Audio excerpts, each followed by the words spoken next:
Hello everyone, कैसे हैं आप लोग। उम्मीद करते हैं कि आप लोग बिल्कुल स्वस्थ होंगे, मस्त होंगे। ठीक है, स्वागत है आप लोग को चंदन ऑनलाइन क्लासेस में।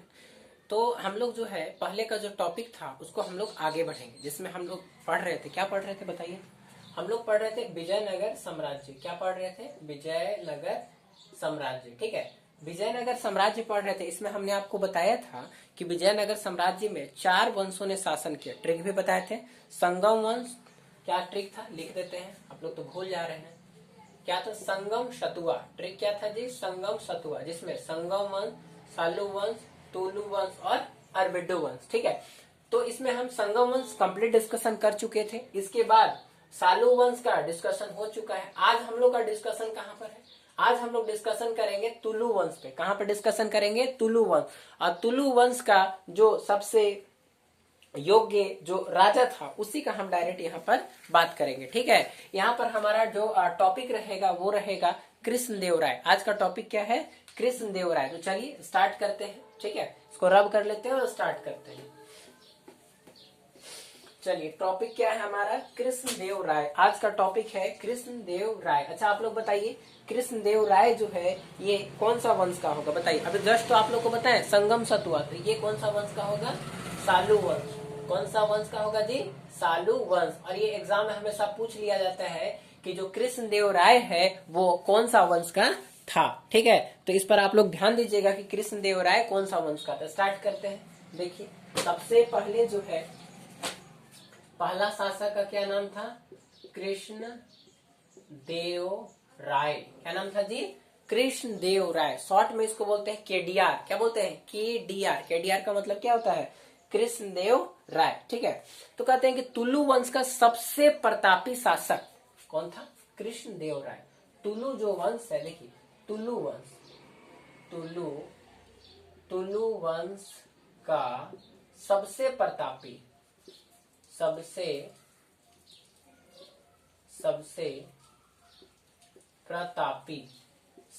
प्रतापी जो शासक था। देखिए, तुलु वंश का सबसे प्रतापी शासक कौन था? कृष्णदेव राय। कौन था जी? कृष्णदेव राय। कहते हैं कि जो विजयनगर साम्राज्य और बहमनी के बीच में जो इतना लंबा युद्ध चल रहा था, उसमें युद्ध का कारण क्या था? आपको पहले ही बताए थे, एक बार और देख लीजिए।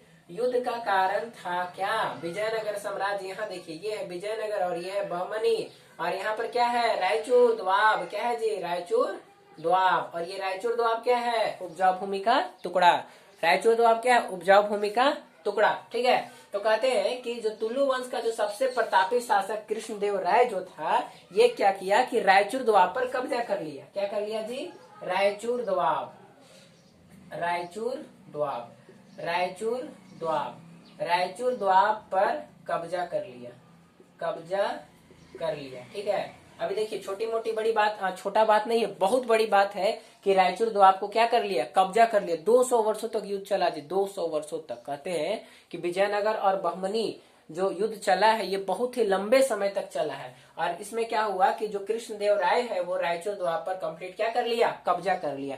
जब इसको कब्जा कर लिया तो इसके उपलक्ष्य पे, किसके उपलक्ष्य पे? रायचूर द्वाब को जब कब्जा कर लिया तो इसके उपलक्ष्य पे जो कृष्णदेव राय है इन्होंने उपाधि धारण किया। कौन सा? आंध्र भोज, आंध्र पितामह और अभिनव भोज। लिख देते हैं। आंध्र, सबसे पहले कौन सा उपाधि? आंध्र भोज, आंध्र भोज। फिर आंध्र पितामह, आंध्र पितामह। और उसके बाद अभिनव भोज, अभिनव भोज। उसके बाद अभिनव भोज। ये क्या है? ये सारा क्या है? उपाधि। ये सब क्या है जी? उपाधि है जो कि कृष्णदेव राय ने धारण किया। कौन सा उपाधि? आंध्र भोज, आंध्र पितामह और अभिनव भोज। फिर से आंध्र भोज, आंध्र पितामह और अभिनव भोज की उपाधि कौन धारण किया? कृष्णदेव राय। क्यों धारण किया बताइए आप लोग? इसलिए धारण किया क्योंकि रायचूर द्वाब पर क्या कर लिया? रायचूर द्वाब पर कब्जा कर लिया, इसीलिए इन्होंने जो है ये उपाधि धारण किया। कहते हैं कि जो कृष्णदेव राय था, अभी इसमें स्पेस तो बचा नहीं है, पहले इसको हम रब कर लेते हैं। आप लोग स्क्रीनशॉट ले लीजिए, ले लिए होंगे। चलिए आगे बढ़ते हैं। कहते हैं कि कृष्णदेव राय जो था वो बहुत बड़ा विद्वान था, बहुत बड़ा विद्वान। ठीक है, कृष्णदेव राय जो था ये बहुत बड़ा विद्वान था और इन्होंने क्या किया कि दो पुस्तक की रचना की। लिख लेते हैं, कृष्णदेव राय ये क्या थे, विद्वान थे। कृष्णदेव राय क्या थे, बहुत बड़े विद्वान थे। ठीक है, इन्होंने दो पुस्तक की रचना की। कितना पुस्तक, दो। ध्यान दीजिएगा, हम लिख देते हैं प्रमुख पुस्तक। ये एग्जाम में हमेशा पूछता है तो एकदम ध्यान से समझिए। प्रमुख पुस्तक, देखिए दो पुस्तक की रचना की। पहला पुस्तक का नाम है अमुक्त माल्यद। क्या नाम है, अमुक्त माल्यद। लिख देते हैं यहाँ पर अमुक्त माल्यद। क्या नाम है, अमुक्त माल्यद। ठीक है, अमुक्त माल्यद पुस्तक है जो कि तेलुगु भाषा में लिखी गई है। कौन सी भाषा में लिखी गई है, तेलुगु। कौन सी भाषा में लिखी गई है, तेलुगु भाषा। देखिए कृष्णदेव राय जो है बहुत बड़े विद्वान थे और इनकी पुस्तक का नाम है अमुक्त माल्यद जो कि तेलुगु भाषा में लिखी गई है। और इस पुस्तक में हमें विजयनगर साम्राज्य और स्पेशली जो है हमको किसके बारे में जानकारी मिलती है, कृष्णदेव राय के बारे में जानकारी मिलती है। दूसरी पुस्तक का नाम है जामवती कल्याणम। जामवती मिटा देते हैं, जामवती कल्याणम। जामवती कल्याणम, कल्याणम, कल्याणम। ठीक है, जामवती कल्याणम ये पुस्तक है किसका, कृष्णदेव राय का। इसमें भी विजयनगर साम्राज्य की जानकारी मिलती है। और ये किस भाषा में लिखा गया है, ये आपका संस्कृत भाषा में लिखा गया है। किसमें लिखा गया है, संस्कृत में। देखिए याद कैसे करिएगा कि कृष्णदेव राय ने दो पुस्तक की रचना, कैसे याद करिएगा बताइए, ट्रिक से याद करिए ना। अमुक्त माल्यद, तो बोलने से नहीं लग रहा है कि ये तेलुगु भाषा का शब्द है, तो समझिए कि ये अमुक्त माल्यद तेलुगु भाषा में लिखा। ये जामवती कल्याणम, देख रहे हैं, जामवती कल्याणम। तो ये जो पुस्तक है जो कि कौन सी भाषा में है, ये आपका संस्कृत भाषा में है। कौन सा भाषा में है जी, संस्कृत भाषा में। ठीक है, देखिए कृष्णदेव राय जो है बहुत ही योग्य राजा था। कहते हैं कि बाबर की आत्मकथा तुजुक ए बाबरी। बाबर की आत्मकथा का क्या नाम है, तुजुक ए बाबरी। क्या नाम है जी, तुजुक ए बाबरी। बाबर की आत्मकथा तुजुक ए बाबरी में बाबर खुद लिखता है कि जब मैं दक्षिण भारत यानी कि 1526 में पानीपत के युद्ध में भारत पर जब मैंने आक्रमण किया तो उस टाइम यानी दक्षिण भारत का जो सबसे योग्य राजा था वो कौन था, कृष्णदेव राय। ठीक है, बाबर अपनी आत्मकथा तुजुक ए बाबरी में लिखता है कि उस टाइम यानी दक्षिण भारत का सबसे योग्य शासक कौन था, कृष्णदेव राय। ठीक है, कौन था जी, कृष्णदेव राय। ठीक है, तो बाबर की पुस्तक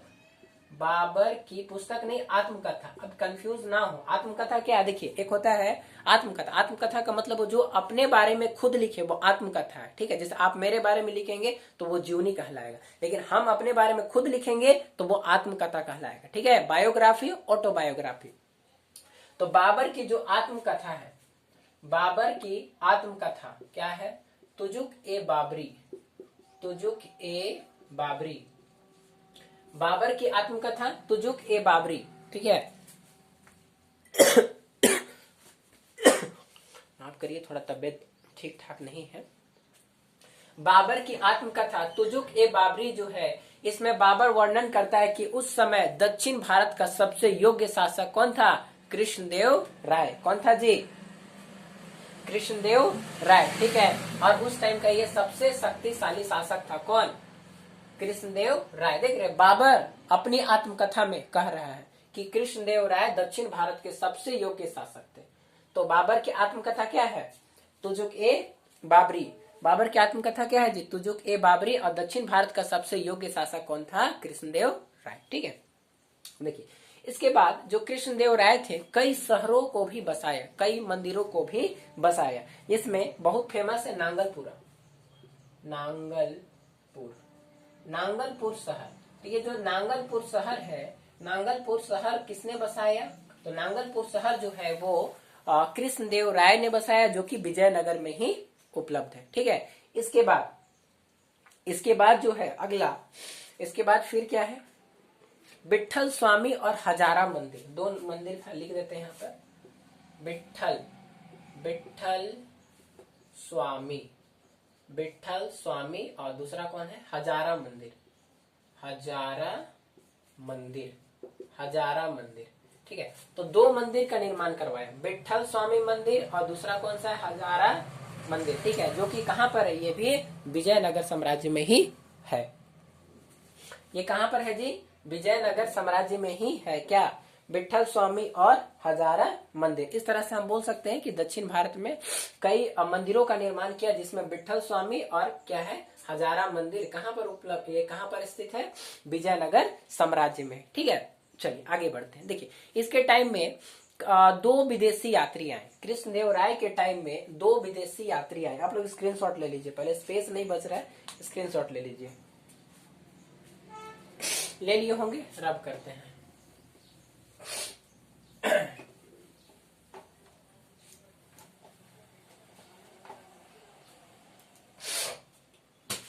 दो विदेशी यात्री आए। एक है इटली का यात्री, इटली का यात्री, इटली का यात्री, इसका नाम है डेमिस गोइस पेइज। क्या नाम है? लिख दें, लिख देते हैं। क्या नाम है जी? डेमिगो, डेमिगो, डेमिगो पायस।